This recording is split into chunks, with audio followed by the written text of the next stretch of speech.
It's like old homework here at the Union, I think. On the far right is Andrew Finstuen from Boise State University, author of the book Original Sin and Everyday Protestants. I had suggested a while back to Andrew that he might want to call it Everyday Protestants and Original Protestants and Everyday Sin. He wasn't really sure about that. But next to Andrew is, of course, Gary Dorrien, who's here at Union Theological Seminary. Can we hear it for Gary?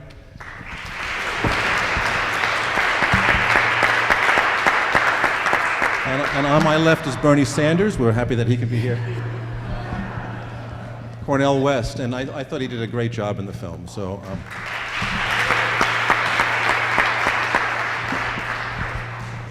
on the way up here, they'd asked me if I would moderate this. I'm happy to do that. And a couple of people begged me to ask one particular question. So I'm going to cave for the first question. Let's role play for a minute.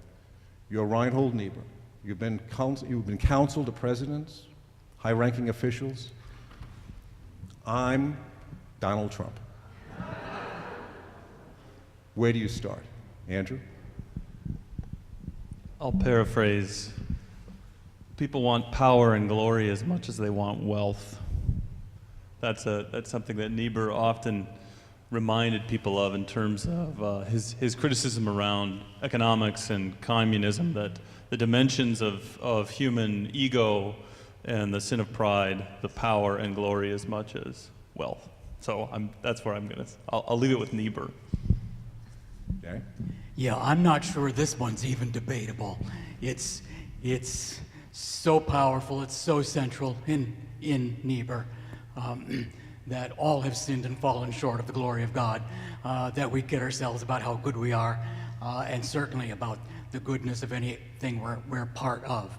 And so to speak to someone who shows never, ever any sign of humility, of being sorry for anything, who brags about never having apologized for anything, and who shows, frankly, no moral core whatsoever, I think that's what you have to go for in that conversation. Thank you for holding back, Gary. Yes. You got to look good. That's the truth. I just want to thank Martin for a marvelous film.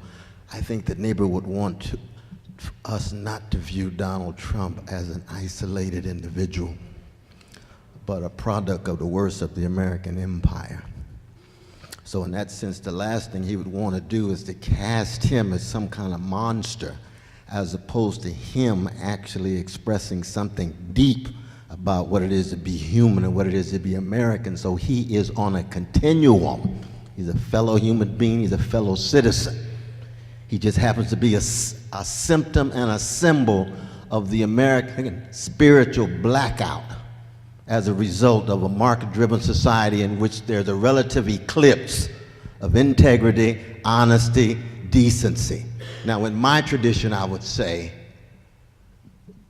Trump is a gangster in character, and he's a neo-fascist in content.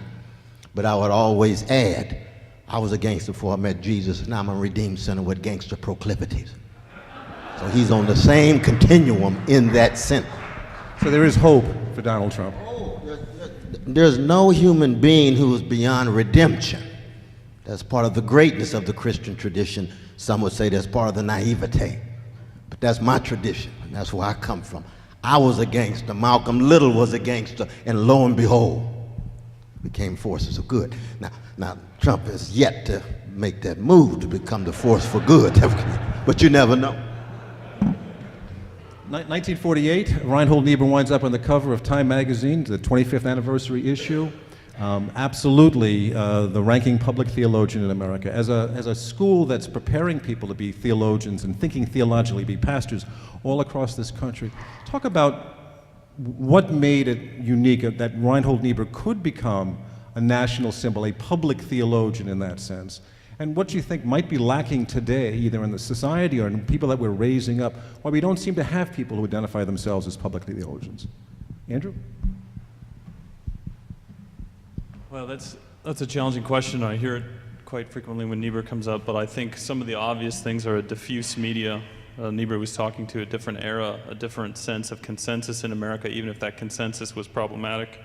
Time magazine has 30 million readers. We don't have that kind of power and influence. He also, Henry Luce, the publisher of Time, and others in that kind of media world were interested in what Niebuhr had to say, and then ultimately broke with Niebuhr, and Niebuhr kind of broke with them. But in terms of, I think actually just echoing Dr. West's comments, which will keep me, in good stead, this notion of integrity, decency, the market-driven society that is diffuse, and we've become an entertainment culture where, and as President Jones said at the outset, where do we have moral vocabulary and moral language that at least we can all share in at some level, and it doesn't have to initially be specifically religious. So I think it's echoing some of those comments that have already been offered. We just don't really speak in those ways. We're distracted and concerned more with, this is a terrible pun, but it's one way I've been thinking about it, is one of Niebuhr's texts, The Self and Dramas of History,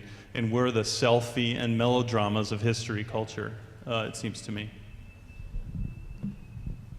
Well, I can't even get rolling on this question without just first saying I'm sitting next to the greatest Christian public intellectual of our time, and it's not like we're lacking an ample list of others, too.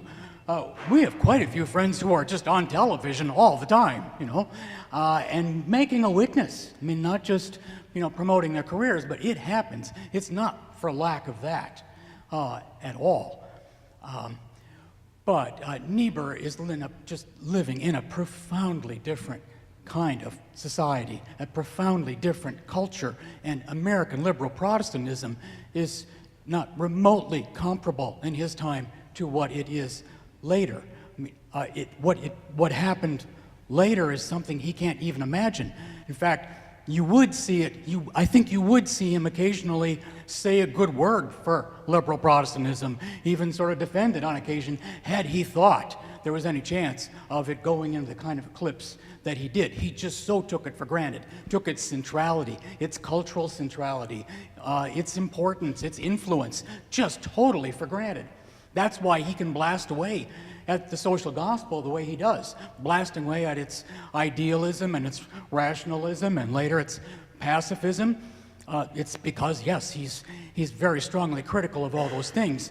But Niebuhr is sitting in a chair here at Union that does not exist except for the social gospel. There is no such thing as a field of social ethics without the social gospel. That is to say, social ethics itself as a field has no history or basis whatsoever apart from the social gospel, the thing that Niebuhr just blasts away at day after day. Not just blasts away, they're stupid, right? That's his favorite epithet. They're stupid and or naive, or both, right?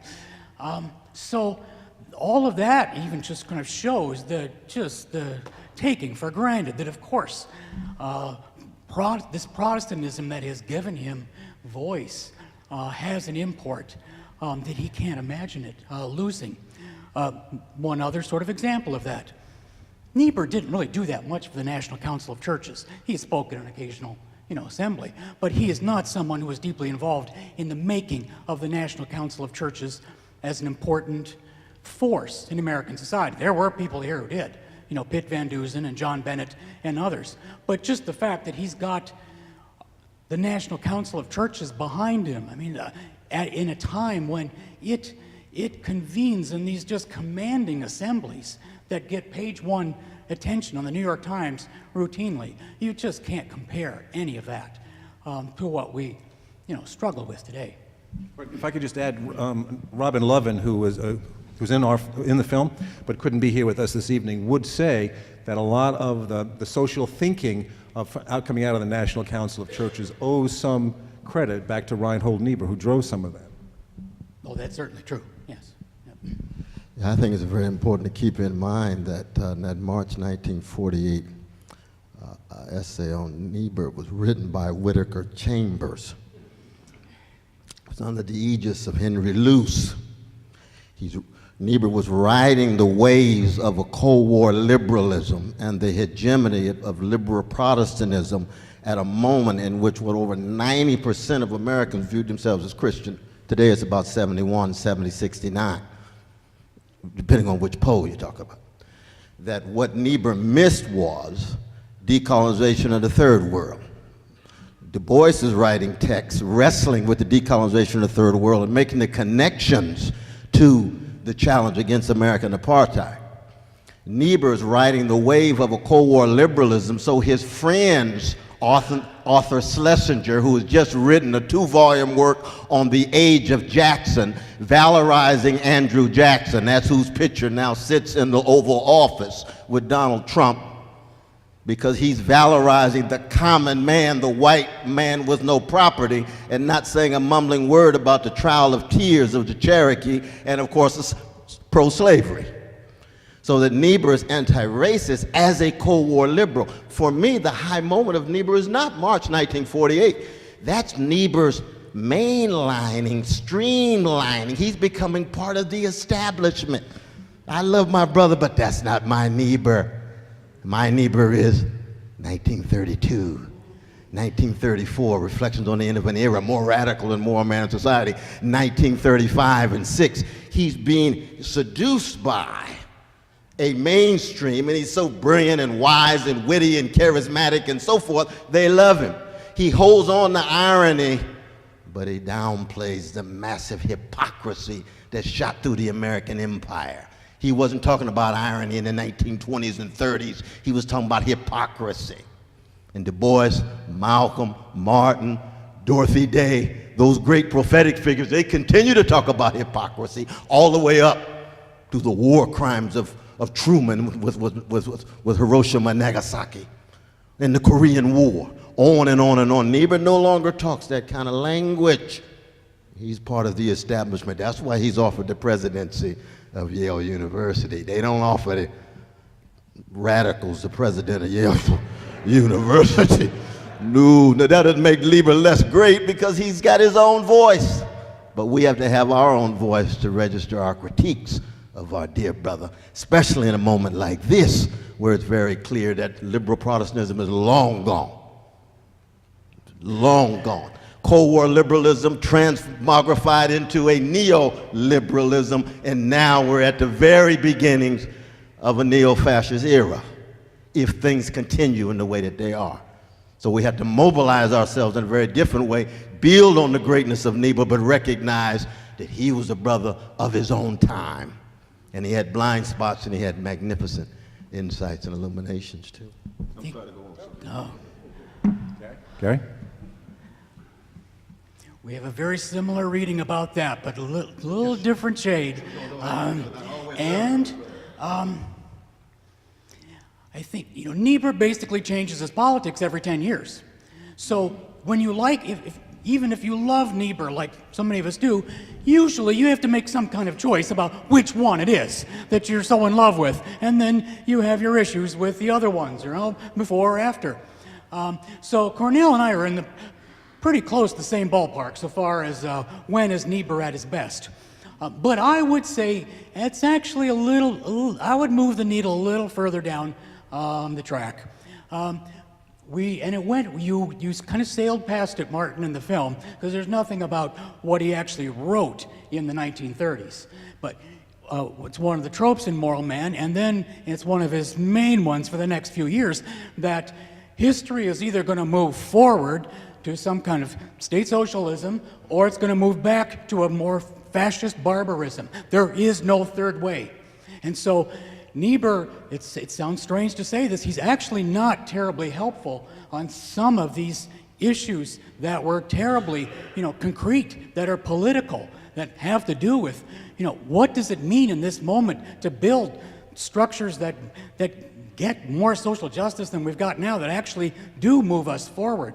Niebuhr spent the entire 1930s saying people who say that there's a third way, that the progressive income tax means anything, and that some decentralized forms of socialization mean anything, and that any kind of version of the New Deal could actually make some progress, are naive. They're stupid, he said, right? He spent the whole 1930s saying that because he is sort of in the thrall of this either or that he really doesn't let go of until about 1939, 1940, which is, I think, not coincidentally, that's also the period when he finally gets clear about his theology.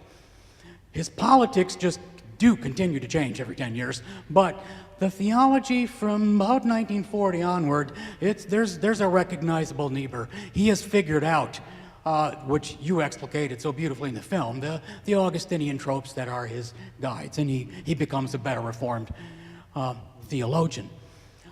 So for me, it's even more sort of tragic to see than what comes. And there's something seductive about it, because as soon as he begins to recognize that he was wrong in the 1930s, to rail against the New Deal the way he did, and to ridicule his own friends who left the Socialist Party and helped Roosevelt create the New Deal, as soon as he's finally started to come off of that, he's actually in the best place he ever was politically, because he's still some kind of not just socialist, he's still got a basically Marxist critique about what's wrong with moral idealism and what's wrong with all of us. That is still there. It's still there as late as when he writes Children of Light and Children of Darkness, 1944. But it is starting to slip there in Children of Light. Let me ask you this. So then, in a rather quick succession, he does